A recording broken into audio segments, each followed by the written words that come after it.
नहीं, इसलिए वो लोग मेरे मर्डर के, मेरे खून के प्यासे हैं।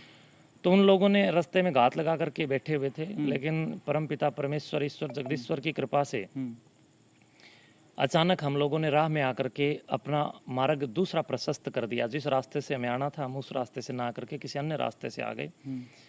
इसी बीच हमारे मठ का जो गौशाला के अंदर हमारा एक ट्रैक्टर है जो गाय आदि के लिए, जो चारा आदि के लिए या बोने आदि के लिए काम आता है, वो ट्रैक्टर की सर्विस करवाने के लिए मठ का एक कर्मचारी और एक मेरा सहयोगी लड़का और एक हमारा संत, एक योगेश्वर मठ के अंदर आए हुए थे, योगीराज श्री शुक्रनाथ जी।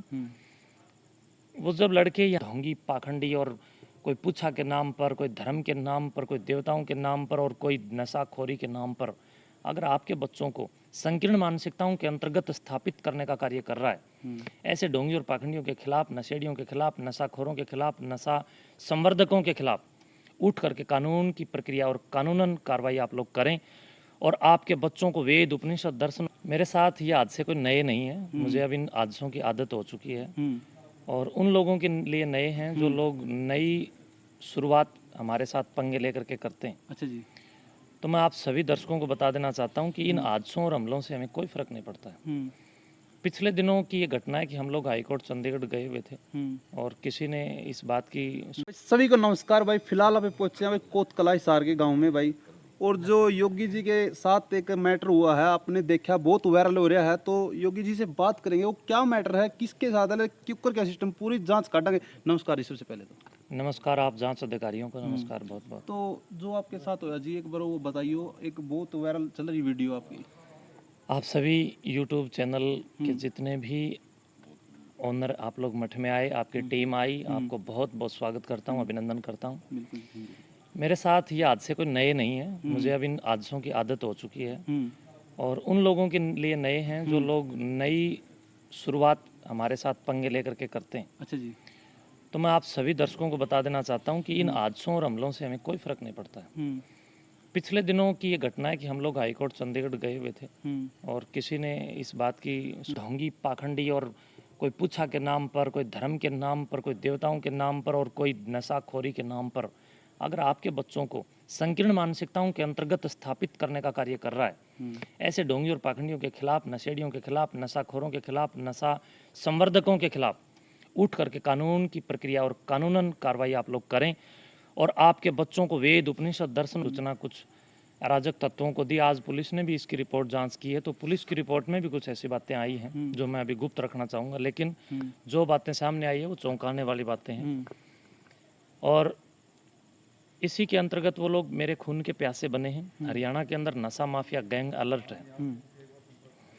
उस गैंग के साथ साथ पाखंडी, ढोंगी और आडम्बरी तत्व जो ढोंग फैला करके देश के कोने कोने के अंदर लोगों को धर्म के नाम पर बेवकूफ़ बना रहे हैं, जिसमें कुछ ईसाइयों, कुछ मुसलमानों और कुछ हिंदुओं का भी ढोंग शामिल है। किसी एक जनमत या किसी एक मत का ये मामला नहीं है, बल्कि पाखंड और अंधविश्वास से जो आज जनता जूझ रही है, ये समाज जो जूझ रहा है, उसी समाज के अंदर फैलती हुई तमाम कुरीतियों के विरोधक के रूप में हम लोग खड़े हैं और इस बात की उद्घोषणा कर रहे हैं कि आइए महायोगी गुरु गोरक्षनाथ और सिद्ध लद्धाईनाथ जी और सिद्ध कलाईनाथ कालापीर जी महाराज, सिद्ध योगेश्वर नवनाथ 84 सिद्धों की जो परंपरा है, योगेश्वर राम की परंपरा है, योगराज श्री कृष्णचंद्र जी महाराज की जो परंपरा है, महायोधा वीर हनुमान जी महाराज की जो परंपरा, उन परंपराओं को वहन करें हम, उन परंपराओं पर अपने देश, अपनी संस्कृति, अपने संस्कार और अपनी पीढ़ी और अपने चैतन्य को हम आगे बढ़ाने का काम करें।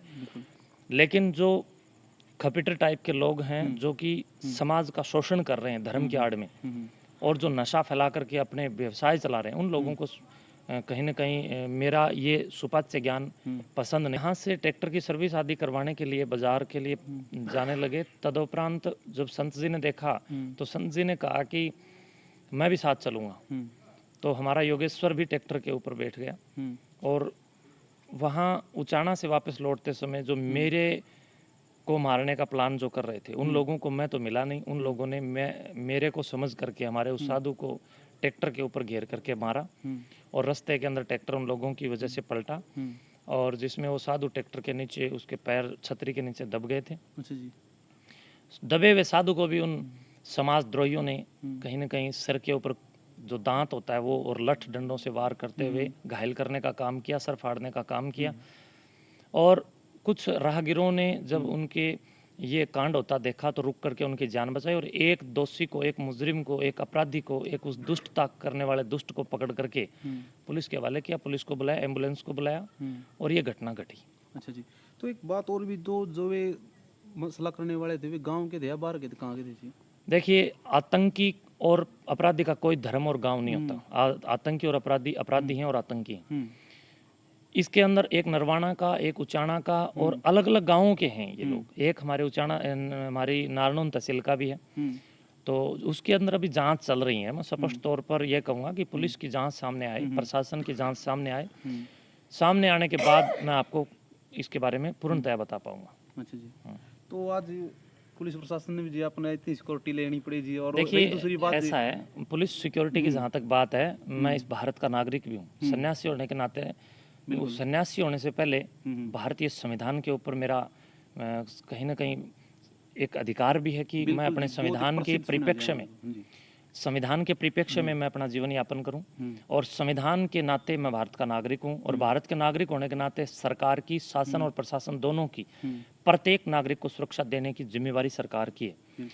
जब संतों, ऋषि मुनियों, ज्ञानियों, तपस्वियों, योगियों, योगेश्वरों और भगवाधारियों पर जंगल के अंदर जब योगेश्वर राम 14 साल के वनवास के लिए गए तो जाकर के उन्होंने देखा कि संकट आया हुआ है। यज्ञ करने वाले, स्वाहा स्वाहा करने वाले, वेद की ऋचाओं को पढ़ने वाले, दिशाओं को वेदों की ऋचाओं से गुंजाने वाले ऋषि मुनियों को जब राक्षस लोग, तुच्छ लोग और वो नपुंसक लोग कहीं ना कहीं दमन करने का काम कर रहे थे, धर्म का दमन और ऋषि मुनियों का मर्दन करने का जो काम कर रहे थे, तभी ये सब दृश्य देख करके योगेश्वर राम धनुष उठा करके वर्तमान पुलिस की तरह, जो आज पुलिस काम कर रही है वो राम का काम कर रही है। जिस प्रकार राम ने ऋषि मुनि साधु संतों की रक्षा की है, आज की पुलिस भी साधु संतों की रक्षा कर रही है, वो राम का काम कर रही है।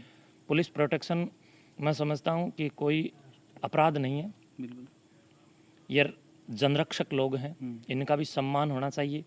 देश, आप देख सकते हैं कि राष्ट्र मंदिर, हमारा देश जिसको हम राष्ट्र मंदिर भी कह सकते हैं, उसकी सुरक्षा चारों ओर से हमारे फौजी AK-47 हाथों में लेकर के कर रहे हैं। तो राष्ट्र मंदिर की सुरक्षा अति आवश्यक है। मैं उस राष्ट्र मंदिर का ही एक नागरिक हूँ और अगर उस राष्ट्र संवर्धक का किसी भी प्रकार से मैं उपासक हूँ और मेरी उपासना विधियों में कोई विध्वंस फैलाने का काम करेगा तो प्रशासन अपना काम करेगा।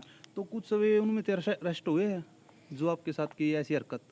हमने उनको एक नारा दे रखा है, भाग बेटे भाग। मैं भी कह रहा हूँ और पुलिस भी कह रही है। वो लोग पुलिस के साथ आंख मिचौनी खेलने का काम कर रहे हैं। अच्छा जी।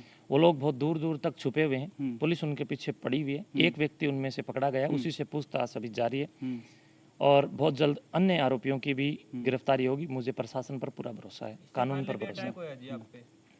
आप अच्छे काम करके देख लो, आप पर भी हो जाएंगे। बिल्कुल, भले काम करोगे तभी अटैक होंगे। आप जब सुल्फे का, सिगरेट का, अफीम का, चरस का, भांग का, हेरोइन का, तंबाकू का, गुटखा का, Coca Cola, Thums Up, Mirinda, Maaza, Slice और ड्यू और ये जितना भी ड्रग माफिया, ये जितने भी नशा माफिया गैंग, इनके खिलाफ जब आप आवाज उठाकर समाज के चैतन्य में प्राण फूंकने का काम करोगे, बिल्कुल, तो भलीभांति आप इस बात को जान सकते हैं कि उसके परिणाम में वो लोग आपको इस धरती से, इस दुनिया से नामो निशान मिटाने के लिए प्रयास और प्रयत्न करेंगे।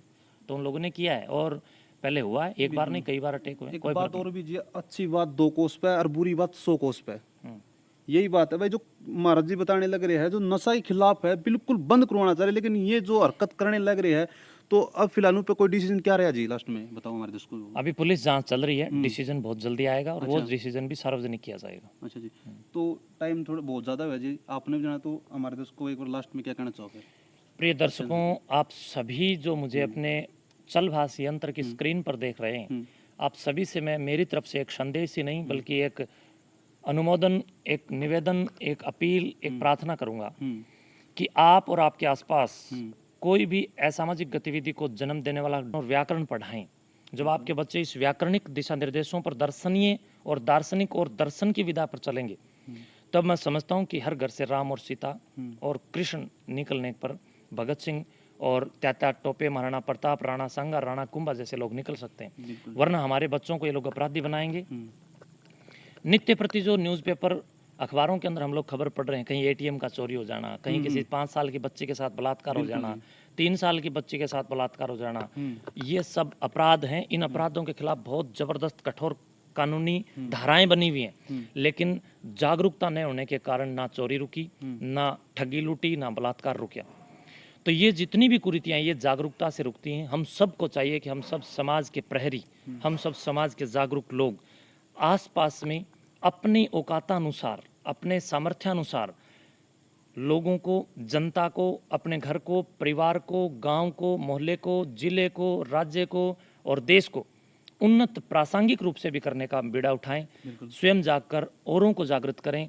कृण्वन्तो विश्वमार्यम, स्वयं श्रेष्ठ बनकर औरों को भी श्रेष्ठ बनाने का काम करें। मनुर्भव, मनुष्य बनने का भी हम लोग काम करें, क्योंकि पूरी दुनिया के अंदर आप देखेंगे तो वेद के सिवाय जितने भी अन्य मतांतर हैं, आप बाइबल को देखिए, वो कह रही है ईसाई बनो। आप कुरान को देखिए, वो कह रही है कि मुस्लिम बनो। लेकिन आप वेद को पढ़िए, वेद कहता है मनुष्य बनो। तो वेद मनुष्य बनने के लिए ओंकार और आदेशित आप लोगों को करता है, शंखनाद करता है, उद्घोषणा करता है, उद्घोष करता है। इसलिए वेद की ओर लौटें और